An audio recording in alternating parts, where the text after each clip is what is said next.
우리는 이렇게 후회를 많이 하고 살아요. 그 사람을 만나면 안 되는 거였는데, 그걸 하면 안 되는 거였는데, 그걸 먹으면 안 되는 거였는데, 이렇게 우리는 하루에도 몇 번씩 후회를 하면서 사는 게 우리들의 모습입니다. 뭐 내가 다시 태어난다면 뭐 이런 생각도 하죠, 우리는. 혹은 이 남자를 만나지 않았다면, 이 여자를 만나지 않았다면. 깊이 공감하시는 분들이 계십니다. 내가 좀 더 멋있는 사람으로 태어났다면 우리는 이런 상상을 가끔 하기도 합니다. 왜 우리가 이런 상상을 하냐면 아마 우리 스스로의 삶에 불만족스러운 부분이 있기 때문에 우리가 상상을 통해서 그랬으면 하는 생각을 하는 것이죠. 그러면서 우리는 내 삶에 기적이 일어났으면 하는 꿈을 꾸기도 합니다. 내가 갑자기 무언가 되었으면, 내가 상상하는 것이 현실이 되었으면, 그런 기적이 일어났으면 우리 생각합니다. 그런데 우리가 쉽게 할 수 있다면 그것은 기적이라고 할 수가 없죠. 기적이라는 것은 어떤 환경이 역전된다는 것을 이야기하고 있습니다. 국어사전에서는 상식적으로 생각할 수 없는 기이한 일, 이것을 기적이라고 정의하고 있습니다. 과연 오늘 우리는 이 기적이라는 것이 우리 삶과 동떨어져 있는지 아니면 우리가 누리고 살고 있는지 한번 말씀을 통해서 한번 생각을 해볼 건데, 과연 우리가 기적이라고 말하는 것이 갑자기 돈이 뭐 생기고 갑자기 귀인을 만나고 뜻하지 않는 이런 럭키한 일들이 생기는 것이 그것만이 기적일까요? 여러분, 사랑은 언제나 기적을 만든다라는 말이 있습니다. 이게 무슨 의미냐면 사실은 정말 말도 안 되는 기적 같은 일들이 사랑 때문에 일어나고 있습니다. 비단 수많은 엄마 아빠들이 현실은 정말 어둡고 정말 죽을 것 같이 힘들지만 아이들을 생각하면서 그 죽을 것 같은 현실을 버텨내기도 하죠. 심지어 아이들이 한번 웃어주면 죽을 것 같은 현실이 행복한 현실이 되기도 합니다. 때로는 사랑하는 사람들은 서로 사랑하면서 어떠한 난관도 극복하기도 하고요. 또 어떤 사람은 어떠한 병이나 이런 사랑의 힘으로 서로를 세워주고 치유해주는 힘도 가지고 있습니다. 이제 여기서 우리들이 생각해 봐야 될 것이 있습니다. 우리는 이런 어떠한 기적들과 함께하고 있는지 말씀을 통해서 볼 건데, 어떤 기적이 오늘을 살아가는 우리들에게 힘이 되어서 그래 한번 웃자, 그래 버텨보자, 그래도 힘을 내보자, 그래도 예배드리자, 그리고 올라오자, 이렇게 하고 이 자리까지 왔는지 한번 되짚어보자는 겁니다. 오늘 본문을 통해서 기적의 힘을 통해서 그게 어떤 그 기적의 힘이 그 놀라운 사랑이 어떻게 우리의 삶을 지배하고 우리의 삶에서 어떻게 그 사랑이 흘러나가야 되는지에 대해서 이야기를 해볼 겁니다. 그 오늘 본문의 저자인 요한은 4장에서 앞에, 오늘 본문 앞에 1절부터 6절까지 거짓 영을 분별하라 이렇게 이야기를 하고요. 7절부터는 하나님의 사랑에 대해서 이야기를 하고 있습니다. 우리가 잘 알지만 하나님은 사랑이십니다. 하나님의 사랑은 사실 이렇게 문장, 한 문장으로 표현하기는 힘듭니다. 오늘 본문 7절에 보면요, 사랑하는 자들아 우리가 서로 사랑하자 라고 이야기를 하고 있어요. 왜 사랑해야 되느냐라는 그 근거로 오늘 본문 8절에서 이야기를 하는데, 8절 한번 읽어보도록 하겠습니다. 시작. 사랑하지 아니하는 자는 하나님을 알지 못하나니 이는 하나님은 사랑이시라. 아멘. 하나님을 아는 자들은 서로 사랑한다 라고 이야기를 하고 있습니다. 그래서 좀 더 보면 우리 10절이에요. 우리 10절 한번 읽어보겠습니다. 시작. 사랑은 여기 있으니 우리가 하나님을 사랑한 것이 아니요 하나님이 우리를 사랑하사 우리 죄를 속하기 위하여 화목제물로 아들을 보내셨습니다. 아멘. 네, 그 하나님은 사랑이신데 그 하나님의 사랑은 우리를 사랑하셔서 우리의 죄를 위해서 그 독생자 아들을 주시기까지 그 사랑을 이야기하는 겁니다. 결국 우리가 그 독생자 아들을 주시기까지의 사랑을 입었다는 겁니다. 우리를 죄 가운데 허우적대던 우리를 그 죄 가운데 있는 우리를 건져내시기 위해서 독생자 아들의 희생으로 인해서 우리가 선의 자리로, 의의 자리로 옮겨졌다는 겁니다. 우리의 힘과 능력이 아니라, 우리의 재력과 우리의 능력이 아니라 하나님의 은혜로 우리가 의의 자리로 옮겨졌다는 것이죠. 나가서 2장 10절을 보면 나의 사랑하는 자가 내게 말하여 이르기를 나의 사랑 나의 어여쁜 자야 일어나서 함께 가자 라고 말합니다. 하나님께서 그 놀라운 사랑으로 오늘 우리에게 보여주시고 그 사랑으로 힘입어 우리의 환경의 문제에서 그렇게 움츠려 있지 말고, 그렇게 숨어 있지 말고, 그렇게 아파하고 있지 말고, 내가 사랑이고 내가 너를 사랑하니 사랑하는 자여 일어나 함께 가자 라고 말씀을 하시는 겁니다. 우리는 사실 따지고 보면 하나님께 사랑받지 못할 수많은 이유를 가지고 있습니다. 나는 하나님께 사랑받을 만해요 라고 당당하게 이야기하실 수 있는 분이 계십니까? 우리는 하나님께 버림받아도 마땅할 수많은 이유들을 가지고 있어요. 하나님의 말씀대로 살지 못하는 것들, 또 그 말씀을 가지고 내 자신을 비추는 게 아니라 내 주변을 정죄하는 일들, 또 내 이웃을 사랑하지 못하는 것들, 수많은 하나님의 뜻과 반대되는 것 투성이가 우리의 모습입니다. 그런데 이렇게 멋대로, 제멋대로 살아가는 우리를 하나님께서 사랑하셨죠. 아가페의 사랑에 대해서 많이 들어오셨을 겁니다. 아가페의 사랑은 일방적인 사랑입니다. 희생적인 사랑을 이야기할 때 아가페의 사랑에 대해서 이야기를 하고 있죠. 그 폴란드의 성직자인 맥스밀리안 콜베 신부라는 분이 계십니다. 이분은 2차 세계대전 때 아우슈비츠 수용소에 갇히게 되었답니다. 그런데 어느 날 한 수감자가 탈출했고요. 그런데 안타깝게 붙들려 버렸습니다. 그래서 이에 대한 보복으로 무고한 10명의 죄수들을 죽이기로 결정했답니다. 그러던 중 한 남성이 처형 대상자로 선정되었을 때 그는 울며 제 가족이 있습니다 라고 울부짖었다고 해요. 제발 살려달라고, 가족이 있으니 제발 살려달라고 외쳤답니다. 일본 콜베 신부님은 자신이 대신 죽겠다라고 자원했다고 합니다. 그래서 그를 허락했고 그 콜베 신부는 지하 감옥에서 굶주림과 고통을 견디다가 결국 죽음을 맞이했다는 2차 대전 때 사건이 있었습니다.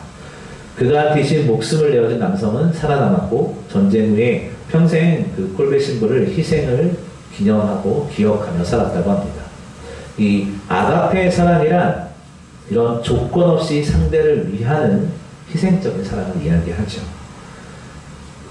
그런데 우리는 조건 없는 사랑이 아니라 조건 있는 사랑을 하는 게 우리들의 모습입니다. 좋아서, 멋있어서,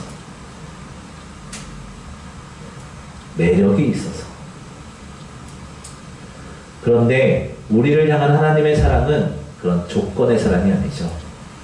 한 여성이 연인인 남성에게 물었습니다. 나를 사랑하는 이유가 뭐야? 라고 물었답니다. 근데 남자는 대답했대요. 넌 예쁘고 날 즐겁게 해주고 나를 잘 챙겨주니까 너를 사랑해 라고 대답을 했다고 합니다. 그런데 시간이 지나자 그 여성이 나이를 먹고 더 이상 예전처럼 남자에게 맞춰주지 않자 남자가 점점 변하기 시작했대요. 그러면서 이야기했대요. 예전처럼 나한테 신경을 좀 써줬으면 좋겠어. 너 요즘 매력이 떨어진 것 같다. 결국 남자는 좀 더 젊고 화려한 사람에게 관심을 가지기 시작했고요. 그 여성이 기대했던 그 영원한 사랑이 무너지고 말았답니다. 결국 조건적인 사랑은요, 상대방이 어떤 조건을 충족할 때만 유지되는 것입니다. 그래서 그 조건이 사라지면 사랑도 사라지는 특징이 있습니다. 어떤 사람을 돈 때문에 만났다고 한다면 그 사람이 돈이 떨어지면 그 사람에 대한 매력이 떨어지게 있다는 것이죠. 어떤 사람을 단순히 얼굴이 잘생겨서 좋아한다면 그 잘생긴 얼굴이 나이를 먹어가면서 늙어가고 어디 다쳐서 상처라도 나기 시작하면 그 잘생겨졌던 얼굴에 대한 매력이 떨어지니까 그 사람은 소멸됐다는 것이죠. 하지만 하나님의 사랑은 그런 조건의 사랑이 아니죠. 하나님의 사랑은 우리가 어떠한 조건일지라도, 우리가 어떤 상황일지라도, 어떤 형편이라도, 어떻게 그냥 뒹굴러져 있을지라도 우리를 사랑해 주셨습니다. 어느 누가 사랑하는 사람을 구하기 위해서 그 아들을 희생하면서까지 사랑할 수 있겠습니까? 우리가 잘 아는 요한복음 3장 16절은 예수 그리스도께서 자기 백성을 위해 자신의 생명을 내어버리신 그 사건입니다. 하나님의 사랑을 보여주는 아주 완벽한 증거가 바로 요한복음 3장 16절이에요. 이것은 하나님께서 얼마나 엄청난 결단이고 결정이었는지 우리는 감히 상상조차 할 수가 없죠. 그러나 이 독생자라는 단어를 성경에 집어넣은 것을 보면서 좀 생각을 해보면 많은 아들, 뭐 그 중에 하나 이런 게 아니라 오직 하나뿐입니다. 오직 하나뿐이에요. 그 무엇으로도 바꿀 수 없는 그 아들, 그 유일한 아들, 그것입니다. 그게 독생자라는 의미겠죠. 사실 하나님께서 아들을 세상에 보내지 않을 수 있는 수많은 능력과 수많은 이유를 가지고 계시죠. 사실 하나님께서는 꼭 예수 그리스도가 아니더라도 말씀만으로도 우리를 구원하실 수 있는 분이십니다. 그 말씀만으로도 우리를 죽일 수도 있고요, 살리실 수도 있는 분이십니다. 하나님께서는 굳이 예수 그리스도를 이 땅에 보내지 않으셔도 이 땅의 인생과 이 땅의 역사를 운행하실 수 있는 분이십니다. 그런데 왜 번거롭게 이런 절차들을 하시겠습니까?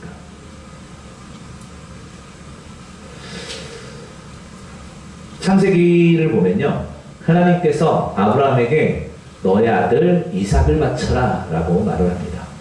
그러자 아브라함은 그의 유일한 아들인 이삭을 번제로 드리라고 말씀하셨을 때 아브라함은 이삭을 죽이기 위해서 불과 칼을 손에 들고 이삭과 함께 길을 떠났습니다. 아브라함은 그 칼을 들고 이삭을 죽이려고 했습니다. 그때 하나님께서 아브라함을 급히 막으셨죠.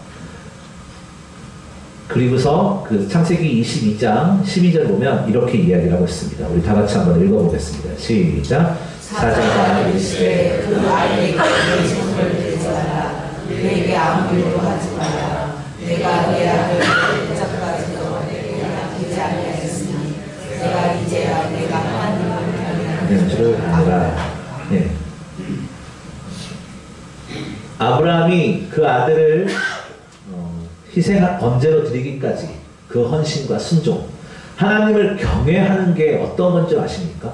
하나님을 경외한다라는 것은, 우리가 하나님을 경외하자, 하나님을 경외하자라고 이야기하는 것은 자신의 모습과 자신의 삶을 내어드리는 것이 동반되어야 한다는 것이죠. 우리의 삶을 드리고 내 모든 생명과 내 모든 것까지 하나님의 것입니다 라고 고백할 때 하나님을 경외하는 것이 시작되는 것입니다. 하나님께서는 그 아들을 주시기까지의 모습들을 통해서 우리가 하나님을 알게끔 하신다는 것이죠. 하나님께서는 그 유일한 아들 예수 그리스도를 세상에 보내셨을 때 이미 그를 희생의 제물로 삼기로 결심하셨던 것입니다.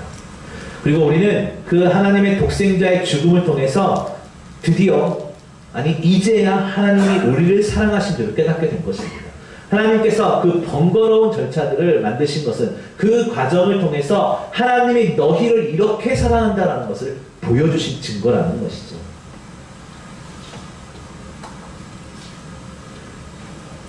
우리는요, 사랑을 내 자신이나 다른 것에서 찾으려고 해요.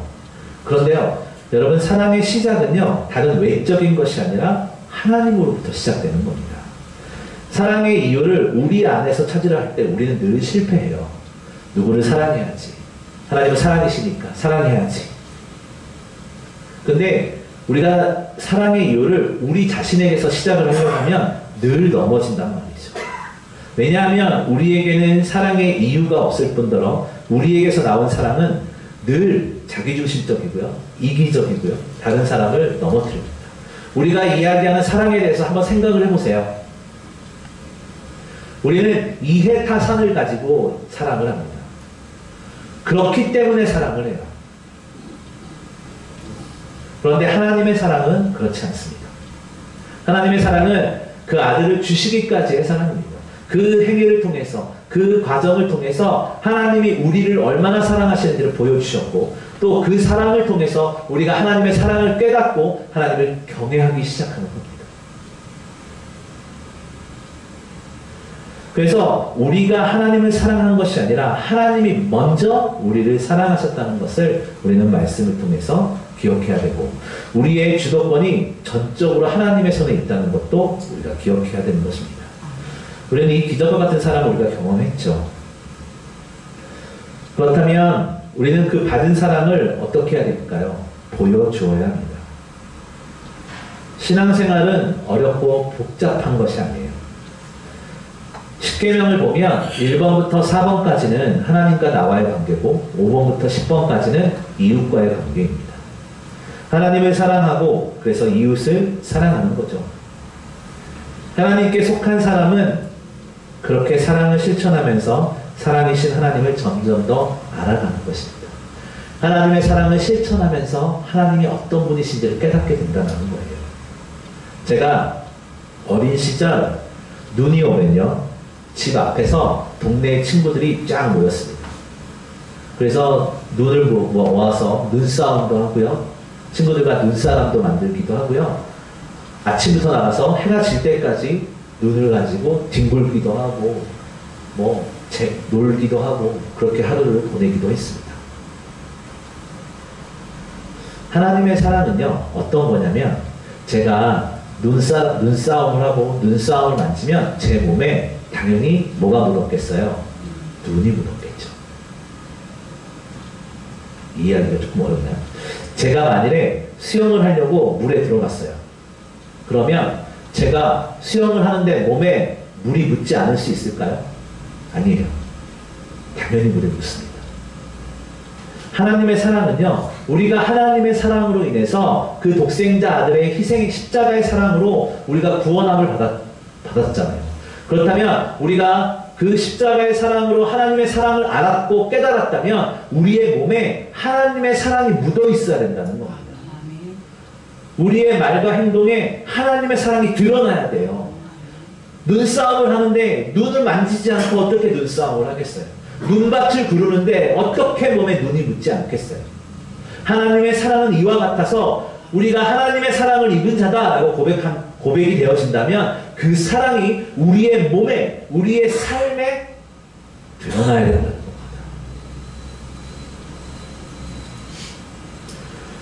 하나님께 받은 그 기적과 같은 사랑, 그 조건 없는 사랑, 그 사랑이 내 삶에 묻어나야 된다는 거예요. 그것을 우리의 공동체에게, 우리의 가족에게 보여줘야 된다는 겁니다. 2013년도에 7번 방의 기적이라는 영화가 개봉되었었어요. 굉장히 재밌게 봤는데, 지적장애를 가진 아버지 용구라는 사람이 어린 딸 예순이라는 아이와 행복하게 살아가고 있었습니다. 하지만 어느 날 예기치 못한 사건으로 인해서 그 지적장애를 가진 아버지 용구가 억울하게 살인 유명을 쓰고 감옥에 수감되게 됩니다. 이 용구라는 사람이 들어간 곳은 7번 방이라는 교도소 내의 특별 감옥으로서 처음에는 다른 죄수들과 지적장애가 있다 보니 다른 죄수들과 어울리지도 못하고 괴롭힘을 당하게 돼요. 하지만 그의 순수함과 따뜻한 성품 덕분에 감방 동료들과 이렇게 마음을 나누게 되고요. 결국 이들은 그 지적장애를 가진 용구의 딸 예승이를 몰래 교도소로 데려오는 계획을 세우게 됩니다. 그리고 결국 딸을 데리고 들어와서 그 7번 방에 그 딸이 들어오기 시작하면서 이야기가 갑작스럽게 전환하기 시작해요.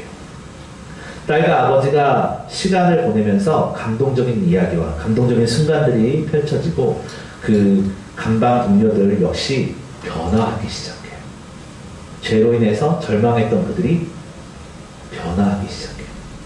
하나님의 사랑을 받은 우리들, 하나님의 사랑이 묻은 우리들은 뭐가 있어야 되느냐?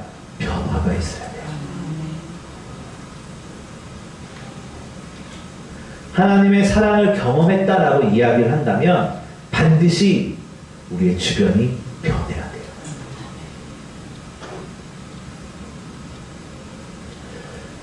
그 7번 방의 기적이라는 영화를 통해서 그 진정한 사랑은 변화가 반드시 일어납니다라는 것을 보여주고 있습니다. 죄 가운데 있는 우리가 하나님의 사랑을 깨달았을 때 우리가 하나님을 알게 되고요. 우리의 삶이 하나님 중심으로 변한다는 거예요. 하나님의 놀라운 은혜를 경험한 우리들은 우리의 삶이 하나님 중심으로 변해서 하나님과 함께 있음을 고백하고 나의 모든 인생의 모든 것들이 하나님의 주권에 있다고 고백하고 하나님의 은혜를 구하게 되고 하나님의 뜻을 구하고 하나님의 말씀대로 행하는 것이죠. 우리의 공동체를 그렇게 사랑하는 거예요. 우리의 가족들을 그렇게 사랑하는 겁니다. 우리는요, 마음이 잘 맞는 사람을 만나면 쉽게 친해질 수 있어요. 보통 그 연애 프로그램들이나 이런 거를 보면 남녀가 이렇게 만나면 무슨 이야기를 하냐면 공통의 관심사를 찾아요. 취미가 같던지, 뭐 종교가 같던지, 직업이 같던지 뭔가 공통의 관심사를 찾아요. 왜 그러겠어요? 말이 잘 통하니까 그러지 않겠어요? 공통의 관심사가 있으니까 그런 거 아니겠습니까? 교회 안에서도 똑같습니다. 교회 안에서도 나와 비슷한 성향을 가진 지체를 만나면 우리는 쉽게 교제가 되고 금세 친해질 수가 있어요. 그러면서 우리는 착각할 때가 있어요. 나는 주님이 말씀하신 믿음의 지체들을 사랑하고 있어. 우리는 이렇게 편준된 사랑을 하면서 나는 사랑을 하고 있어. 이렇게 이야기할 때가 있다는 것이죠. 내 기호에 맞는 사람과 친하면서 내 말 잘 듣는 사람만 친하면서 나는 사랑하고 있어. 사랑을 실천하고 있어. 라고 이야기할 때가 너무나 많아요. 그러나 예수님께서는 우리의 이렇게 획일적인 편중되어진 사랑에 대해서 어떻게 말씀하고 있냐면 마태복음 5장 46절과 47절이에요. 우리 다 같이 한번 읽어보도록 하겠습니다. 시작. 너희가 너희를 사랑하는 자를 사랑하면 무슨 상관이 있으리요. 이제 너희가 그렇지 아니하느냐. 또 너희가 너희 형제에게만 무난하면 남보다 더하는 것이 무엇이냐. 이방인들도 이같이 하느냐. 아멘. 이게 무엇이냐면 그 마태복음의 배경이 됐던 그 시대에는 로마 압제에 있던 이스라엘 유대 시대에는 세리가 어떤 직업입니까? 배신의 아이콘이에요. 민족에게서 세금을 걷어서 로마에게 바치는, 그러면서 그 사이에서 이득을 충당하는 배신의 아이콘 같은 사람이 세리였어요. 그래서 손가락질 당하고 배신자라고 놀린 뒤에서 수군거림을 당하고 그랬던 사람들이 있어요. 그런데 너희들이 편한 사람들과 좋은 사람들과 너희에 맞는 사람들과 마음이 맞는 사람들과 친하다는 건 세리들도 손가락질 받는 세리들도 한다는 거예요. 뒤집어서 우리가 세상 가운데에서 끼리끼리 유유상종, 이게 무엇을 이야기하는 거겠어요? 나와 마음이 맞는 사람들, 나와 내 기호에 맞는 사람들, 이렇게 어울리는 것, 이건 세상의 사람들도 한다는 것이죠. 마태복음 5장 40절 끝부분에도 이방인들도 그렇게 한다. 세상의 사람들도 그렇게 한다. 편중된 사랑은 세상에 하나님을 알지 못하는 자들도 그렇게 하고 있다라고 말하고 있는 겁니다. 이 세상의 사랑은요, 이기적이며 계산적이에요. 우리 안에 있는 사람 또한 그럴 때가 많아요. 우리에게서 우리는 우러나오는 사랑을 이야기하지만 우리에게서 우러나오는 사랑은 손해를 결코 용납하지 않을 때가 너무나 많아요. 우리에게서 나오는 사랑은 우리가 입술로 사랑은 이야기하지만 우리가 연합을 이야기하고 사랑을 이야기하지만 우리 안에서 나오는 사랑은 피해를 입으려고 하잖아요. 손해를 보려고 하잖아요. 우리의 사랑은 때론 멋지게 이야기할 때도 많아요. 하나님이 너를 사랑하셨으니 나도 너를 사랑해. 이렇게 멋지게 포장하고 그렇게 이야기할 때가 있어요. 하지만 우리가 생각해 봐야 돼요. 그 멋지게라는 포장을 뜯으면 우리의 마음속에 우리의 민낯은 어떤지, 내 이기적인 사랑인지, 진정한 조건 없는 사랑인지, 하나님의 사랑을 흘려보내고 있는지, 내 이익의 사랑을 흘려보내고 있는지 우리의 민낯을 한번 봐야 된다는 거예요. 그 주일은 다들 여러분들 뭐 옷도 이렇게 단정하게 입으시고 그 다음에 화장도 하시고 이렇게 오시죠. 이렇게 제가 앞에 있으면 다 보이거든요. 표정 하나까지. 제가 새벽 예배 때 이렇게 말씀 드리면서 한 번씩 딱 들어오면 깜짝 놀랄 때가 있어요. 분명히 제가 알고 있는 분인데 다른 얼굴로 앉아 계실 때가 있어요. 여자분들은 화장을 하다 보니까 새벽에 이렇게 한 번씩 보면 눈썹이 없는 분도 계시고요. 눈이 작아 보이는 분도 계시고, 작아진 분도 계시고요. 민낯이라는 건 나의 있는 모습 그대로 보여드리는 거예요. 하나님 앞에 나아갈 때, 하나님의 사랑을 이야기할 때, 하나님, 나는 다 괜찮은데요. 이것만 해주세요. 이런 게 아니에요. 하나님, 나는 하나님의 도움이 없으면 한순간도 살 수 없어요. 제발 모든 것에서 하나님 도와주시고 내가 하나님의 사랑을 드러내며 섬기며 살 수 있게 해주세요. 기도하는 겁니다.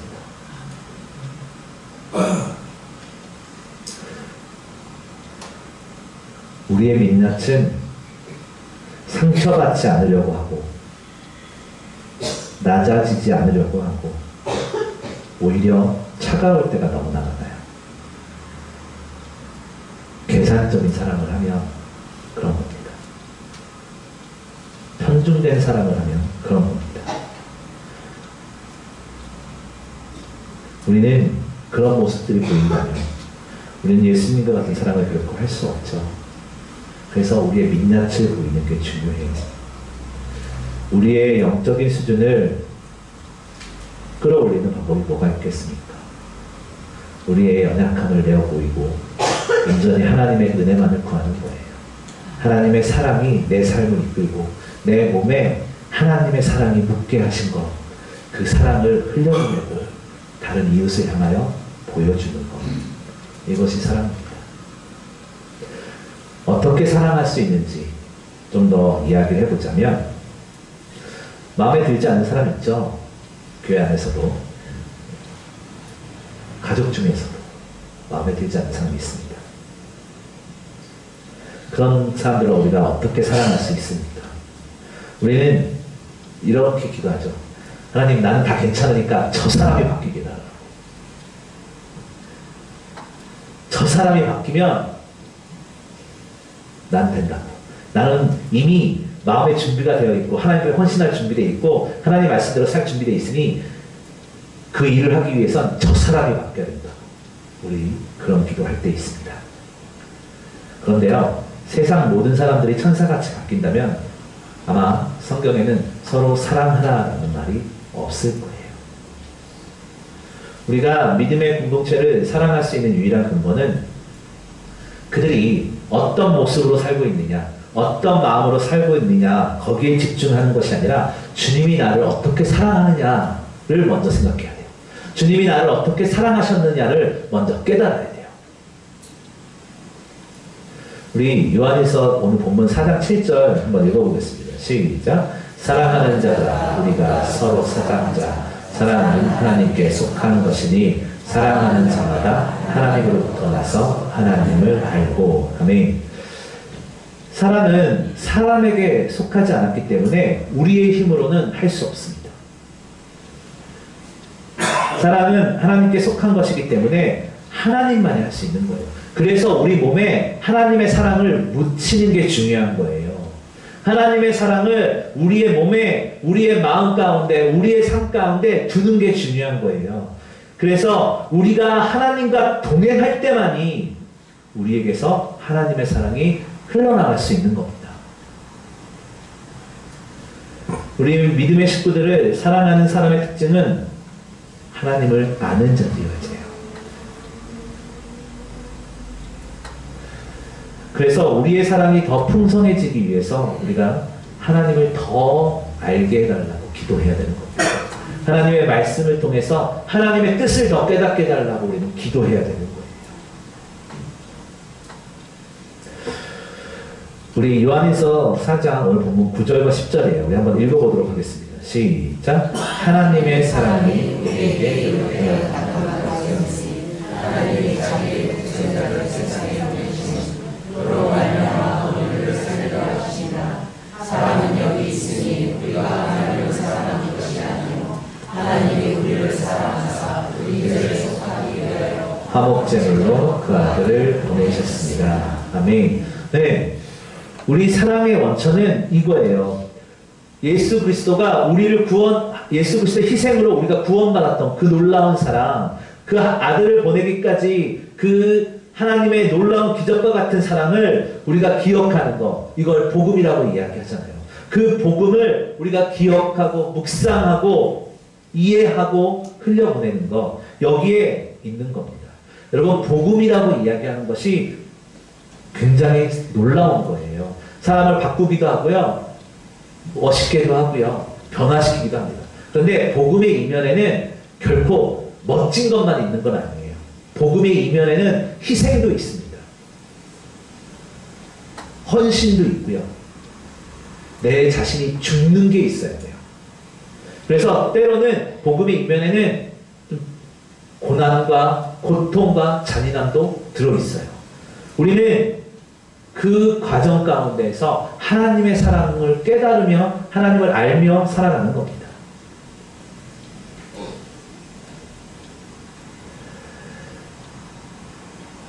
하나님께서는 그 독생자를 보내사 우리를 그분을 통해 알게 하셨던 것이죠. 사망과 지옥의 형벌 가운데 가야 할 마땅한 우리들을 먼저 사랑하신 하나님께서 자신의 독생자 예수 그리스도를 통해서 이 땅에 보내서 십자가에 죽으셨습니다. 그리고 우리는 그 사랑을, 그 과정을 통해서, 그 말씀을 통해서 하나님의 사랑을 깨달을 수가 있는 겁니다. 십자가가 저주와 형벌이 아니라 사랑이 되는 것은 바로 하나님의 그 놀라운 사랑 때문에 그 십자가가 저주가 아니라 사랑이 되는 것입니다. 우리 11절이에요. 한번 읽어보도록 하겠습니다. 시작. 사랑하는 자들아, 하나님께서 우리를 저런 사랑하신 우리도 서로 사랑하시는 것이 마땅하도다. 아멘. 우리가요, 게으른 사람일 수도 있고 내가 덜렁대는 사람일 수도 있고 우리는 내 멋대로 사는 사람들이에요. 우리가 내 멋대로 사는 사람들이고 이기적인 사람들이에요. 그런데 우리가 연약하고 부족함을 인정할 때 하나님의 사랑을 발견하게 된다는 거예요. 하나님, 나는 이기적이에요. 너무 부족해요. 하나님, 나는 내 멋대로 사는 사람이에요. 이걸 인정해야지 하나님의 사랑이 시작된다는 거예요. 우리가 누군가를 바꾸려 할 때는 참되게 사랑할 수 없어요. 평강공주 이야기를 하십니까? 온다를 변화시킨 그 놀라운 사랑, 그게 조건적인 사랑의 전형적인 모습이에요. 우리는 누군가를 바꾸려 할 때 진정한 사랑을 할 수가 없어요. 그런데 우리가 그 사람을 있는 모습 그대로 조건 없이 사랑하기 시작한다면 변화가 된다는 거예요. 그것은 내 의지로 할 수 있는 건 아닙니다. 하나님의 사랑을 보여줘야 되는 거예요. 하나님의 사랑을 우리가 받았잖아요. 그 사랑을 보여줄 때 변화가 일어나는 겁니다.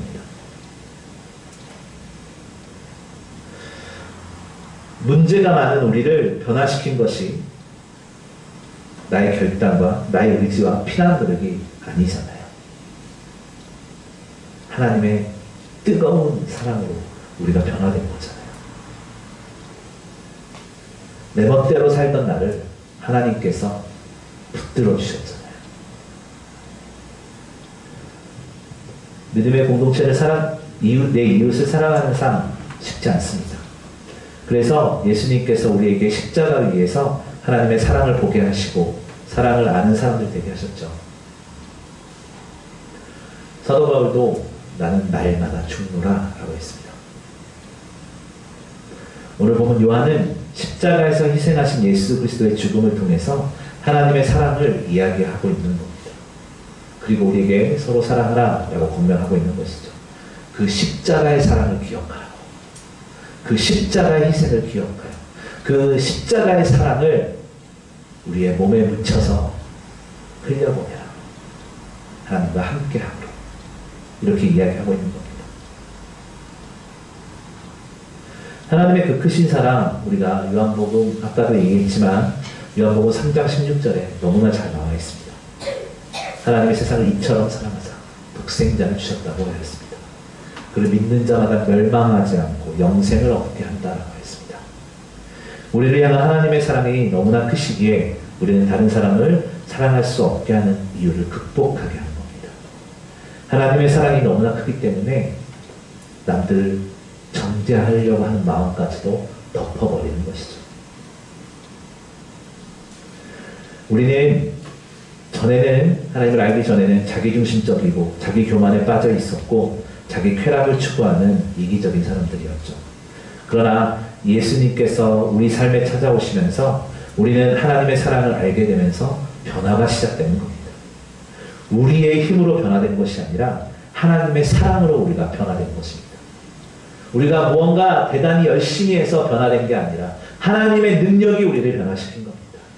우리가 대단히 무언가를 열심히 막 수고하고 그런 것이 아니라 그 십자가의 은혜가 우리를 변화시킨 겁니다.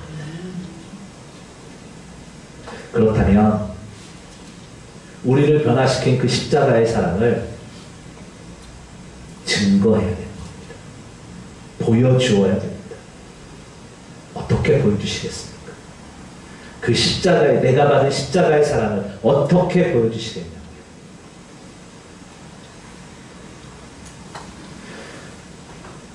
우리는 하나님을 사랑하고 우리의 공동체를 사랑하고 더 나아가 복음을, 하나님을 알지 못하는 자들을 사랑하며 섬기며 복음을 증거해야 되는 것입니다. 그리고 하나님의 자녀답게 내 멋대로가 아니라 하나님의 뜻대로 살아야 되는 겁니다. 내 몸에 하나님의 은혜와 하나님의 사랑과 하나님의 능력을 묻혀서 마음에 새겨서 그것을 하나님을 알지 못하는 사람들에게 보여주어야 된다는 것이죠. 하나님의 사랑은 인생을 어떻게 살아가야 하는가, 거기에 대해서 해답을 제시하고 있죠. 하나님이 사랑이시기 때문에 우리는 하나님을 사랑하고 서로를 사랑하는 것이 당연한 것이죠. 그 귀한 사랑을 또 그 귀한 은혜를 누리면서 사는 저와 여러분이 되시기를 주님의 이름으로 소망합니다. 기도하겠습니다.